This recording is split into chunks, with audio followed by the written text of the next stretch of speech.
జగన్మోహన్ రెడ్డి గారు ఇచ్చినటువంటి పిలుపుకి రాష్ట్ర వ్యాప్తంగా వెన్నుపోటు నిరసన కార్యక్రమం చాలా బలంగా జరిగింది. ప్రజలు పాల్గొన్నారు. రాష్ట్ర వ్యాప్తంగా నిరసన విజయవంతం అయింది. ప్రజల్లో విస్తృతంగా చర్చ జరుగుతుంది. ఈ అంశాన్ని ఏదో రకంగా దారి మళ్లించాలి, ప్రజల దృష్టిని పక్కదారికి తీసుకెళ్లాలని ఒక జర్నలిస్ట్ చేసినటువంటి వ్యాఖ్యల్ని కావాలని 48 గంటలుగా ఇష్టానుసారం కొన్ని పత్రికలు, కొన్ని ఛానల్స్ అదే పనిగా మాట్లాడుతూ ఉన్నాయి. మీరు కృష్ణరాజు గారి దగ్గర వివరణ తీసుకోవాల్సిందే. ఆయన మాట్లాడినటువంటి పొరపాటుకి, తప్పుకి వైఎస్ఆర్సీపీ పార్టీకి ఆపాదించడం ఏంటి? దీనికి కూడా ప్రజలు గమనిస్తున్న విషయాన్ని కూడా మర్చిపోయి విచ్చలవిడిగా మాట్లాడుతూ ఉన్నారు. ఇప్పటికే సాక్షి ఛానల్ కూడా యాజమాన్యం మాకు ఆ చర్చలో పాల్గొన్నటువంటి కృష్ణరాజు చేసినటువంటి వ్యాఖ్యల్ని ఖండిస్తూ ఉన్నామని చెప్పారు.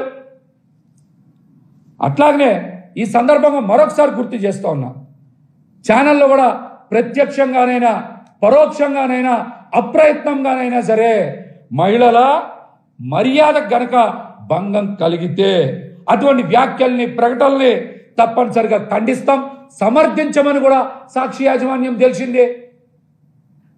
అయినా కూడా మీరు ఆగట్లా,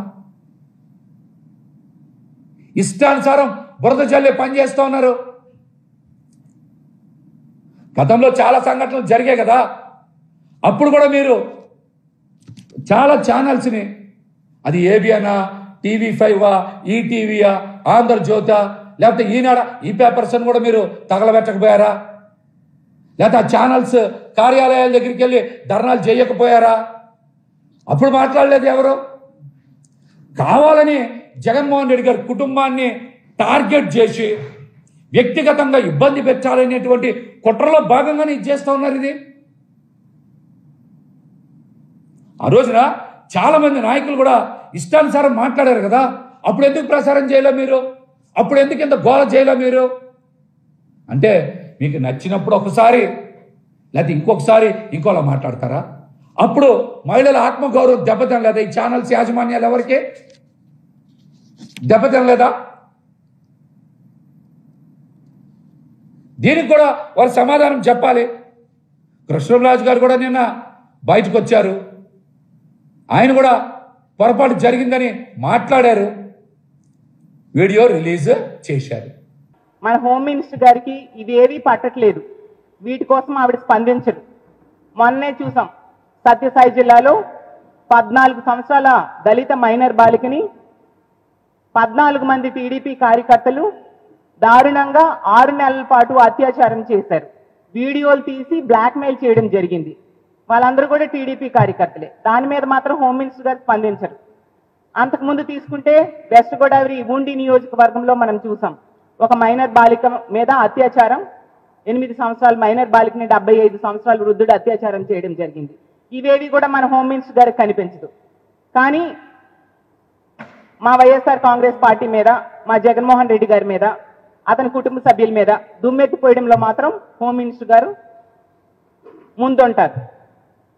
సాక్షి టీవీలో జరిగిన ఒక డిబేట్లో ఒక జర్నలిస్టు తప్పుగా మాట్లాడితే అతను చేసిన వ్యాఖ్యలను పట్టుకొని ఆ వ్యాఖ్యల్ని అతను వెనక్కి తీసుకోవడం జరిగింది, క్షమించమని కోరడం జరిగింది. అలాగే సాక్షి టీవీ కూడా దీని మీద ఖండన విడుదల చేయడం జరిగింది. ఈ వ్యాఖ్యలను పట్టుకొని మా పార్టీని, జగన్మోహన్ రెడ్డి గారిని, అతని కుటుంబ సభ్యుల్ని గురించి దుమ్మెత్తి పోస్తూ చంద్రబాబు నాయుడు గారు, ఈ కూటమిలో ఉన్న నాయకులు, మంత్రులు, వీళ్ళ ఎల్లో మీడియా అదే పనిగా పెట్టుకొని ప్రచారం ప్రారంభించారు. చంద్రబాబు నాయుడు గారి సంగతి మనందరికీ తెలుసు. అతను ఎలాంటి రాజకీయం అంటే జరగంది జరిగినట్టుగా చెప్తూ, లేనిది ఉన్నట్టుగా చెప్తూ, జరిగిన విషయాన్ని వక్రీకరించి రాజకీయాలు చేయడం మొదటి నుంచి కూడా మన ముఖ్యమంత్రి గారైన చంద్రబాబు నాయుడు గారికి వెనతో పెట్టిన విద్య. ఈ విషయాన్ని కూడా డైవర్ట్ చేస్తూ ఆల్రెడీ ఖండించిన విషయాన్ని, అలాంటి తప్పుడు మాటల్ని మా పార్టీ ఎప్పుడూ హర్షించదు. దాన్ని ముందుగానే వెంటనే సాక్షి టీవీ ఖండించడం జరిగింది. దాన్ని పట్టుకొని దాన్ని వక్రీకరిస్తూ చిల్లువలు పలువులు చేస్తూ ఈ విధంగా ఇలాంటి దోషణలకు పాల్పడడం ఎంతవరకు సమంజసమని నేను అడుగుతూ ఉన్నాను. తీసుకుంటే ఏడాది గడిచింది ఈ కూటమి ప్రభుత్వం అధికారంలోకి వచ్చి. ఏడాది పాలనలో పూర్తిగా వీళ్ళు వైఫల్యం చెందారు. ఇచ్చిన హామీలు ఏ ఒక్కటి అమలు చేయలేదు సరికదా. మహిళల రక్షణ విషయంలో పూర్తిగా వైఫల్యం చెందిన విషయం మనం చూసాం. ఈరోజు ఆంధ్రప్రదేశ్ రాష్ట్రంలో మహిళల మాన ప్రాణాలు గాల్లో దీపాల్లో ఉన్నాయి. ఇలాంటి పరిస్థితిలో డైవర్షన్ పాలిటిక్స్ కి వీళ్ళు పూనుకోవడం జరిగింది.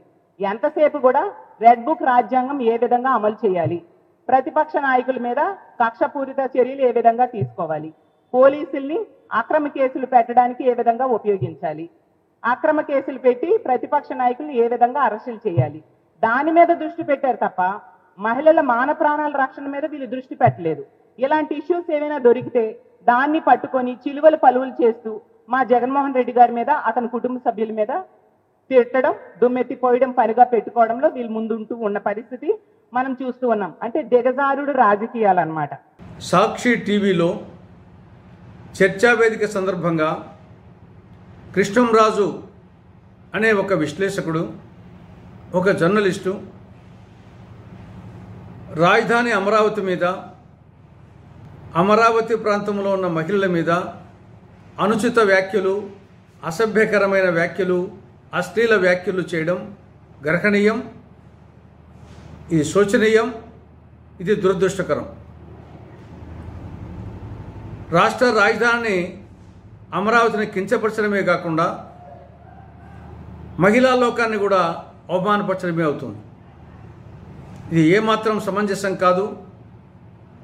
వెంటనే ఆ విశ్లేషకుడు కృష్ణంరాజు, సాక్షి యాజమాన్యం రాష్ట్ర ప్రజానికానికి, ప్రత్యేకించి మహిళా లోకానికి క్షమాపణ చెప్పి ఆ అసభ్యకరమైన వ్యాఖ్యలను ఉపసంహరించుకోవాలని కాంగ్రెస్ పార్టీ డిమాండ్ చేస్తూ ఉంది.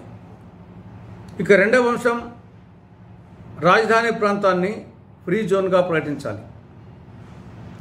విద్యా ఉద్యోగాలకు సంబంధించి, స్థానికేతరకు సంబంధించి ప్రస్తుతం రాష్ట్రాన్ని 4 జోన్లుగా విభజించడం జరిగింది.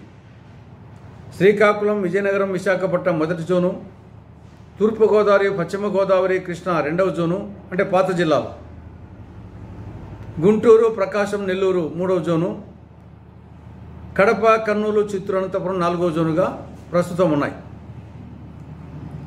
ఇందులో రాజధాని ప్రాంతం 3వ జోను పరిధిలోకి వస్తుంది. సాధారణంగా రాజధాని ప్రాంతాల్లో విద్యా ఉద్యోగ అవకాశాలు ఎక్కువగా ఉంటాయి. రాజధాని అనేది అన్ని ప్రాంతాలకు సంబంధించింది కాబట్టి రాజధాని ప్రాంతంలో విద్యా ఉద్యోగాల్లో మిగతా ప్రాంతాలకు కూడా అవకాశాలు రావాలంటే దాన్ని ఫ్రీ జోన్గా ప్రకటించాలి. గతంలో ఉమ్మడి ఆంధ్రప్రదేశ్లో కూడా హైదరాబాద్లో ఉన్నటువంటి రాష్ట్ర సచివాలయాన్ని, అసెంబ్లీని, హెడ్ ఆఫ్ ది డిపార్ట్మెంట్స్ను, మిగతా రాష్ట్ర స్థాయి కార్యాలయాలను వీటిని ఫ్రీ జోన్గా ప్రకటించడం జరిగింది. అంటే రాష్ట్రంలోని అన్ని ప్రాంతాలకు అవకాశాలు ఉండేట్టుగా. అదేవిధంగా ఇప్పుడు కూడా రాజధాని ప్రాంతంలో ఉన్నటువంటి ఈ యొక్క రాష్ట్ర సచివాలయాన్ని, అసెంబ్లీని, హైకోర్టును, హెడ్ ఆఫ్ ది డిపార్ట్మెంట్స్, మిగతా రాష్ట్ర స్థాయి కార్యాలయాలను ఫ్రీ జోన్గా ప్రకటిస్తే అందరికీ అవకాశాలు వస్తాయి. ఆ విధంగా ఫ్రీ జోన్గా ప్రకటించాలని రాష్ట్ర ప్రభుత్వానికి కాంగ్రెస్ పార్టీ విజ్ఞప్తి చేస్తూ ఉంది. వాళ్ళు 3 నేరస్తులు చేసావు. వాళ్ళు నేరస్తుల్ని దృష్టిలో ఒకళ్ళేమో లాయరు, ఆల్రెడీ LLB చదివాడు ఒక అబ్బాయి, ఇంకొక అబ్బాయి ఏమో మీద అసలు ఒక కేసు కూడా లేదు. కానీ వాళ్ళందరూ నీ దృష్టిలో నేరస్తుడు. వీరయ్య చౌదరి మాత్రం స్వాతంత్ర సమరయోధుడు. తోట చంద్రయ్య అనేవాడు మీ దృష్టిలో స్వాతంత్ర సమరయోధుడు. చింతమనేని ప్రభాకర్ 90 కేసులు ఉన్నాయి, స్వాతంత్ర సమరయోధుడు. ఎర్రపతినేని శ్రీనివాసరావు స్వాతంత్ర సమరయోధుడు. వీళ్ళు కాదు నేరస్తులు. 24 కేసులను చంద్రబాబు నేరస్తుడు కాదు. వీణావాణి సొమ్ములను వాడుకున్నటువంటి నీచుడు నువ్వు నేరస్తుడు కాదు. ఆలయాలలో సీసీ కెమెరాలు పెట్టి, గవర్నర్ బంగ్లాలో సీసీ కెమెరాలు పెట్టినటువంటి నీచుడివి. నేరస్తుల గురించి మీరు మాట్లాడుతూ ఏంటి? పత్రికా నేరస్తులు కదా మీరు. పత్రిక ముసుగేసుకున్నటువంటి నేరస్తులు. 24 కేసులు, పిల్లనిచ్చిన మావను వెన్నుపోటు పడిచినటువంటి దుర్మార్గుడు చంద్రబాబు నాయుడు. ఓటుకు నోటు కేసులో రెడ్ హ్యాండెడ్గా దొరికిపోయాడు. ఏదో అనేక మందిని చంపించాడు. వీళ్ళు నేరస్తులు కాదు, ఆ పిల్లల మీద దృష్టిలో నేరస్తులు. సో వాళ్ళు ఏం తప్పులు చేశారో, ఏం కేసులు ఉన్నాయో దాని మీద మనం మాట్లాడట్లా. కానీ అలా కొట్టడం తప్పు కదా. ఒక జర్నలిస్ట్ గా సమర్థిస్తున్నావు అంటే నువ్వు జర్నలిస్టు కాదు, రాజకీయ వ్యభిచారివి, రాజకీయ బ్రోకర్. అందుకని నువ్వు సమర్థిస్తావు. ఒకప్పుడు నేరస్తుల భుజంపై చేయి వేయాలంటే రాజకీయ నాయకులు భయపడేవారు. ఇప్పుడు వారి చుట్టూ నేరస్తులే ఉంటున్నారు.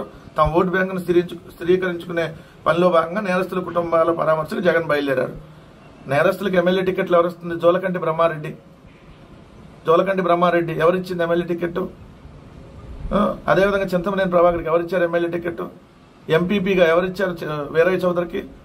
నేరస్తుల్నే మీ పార్టీలో పెట్టుకొని, నేరస్తుల పార్టీ తెలుగుదేశం పార్టీ, దాన్ని నేరస్తుల గురించి మళ్ళీ మీరు రాస్తారు.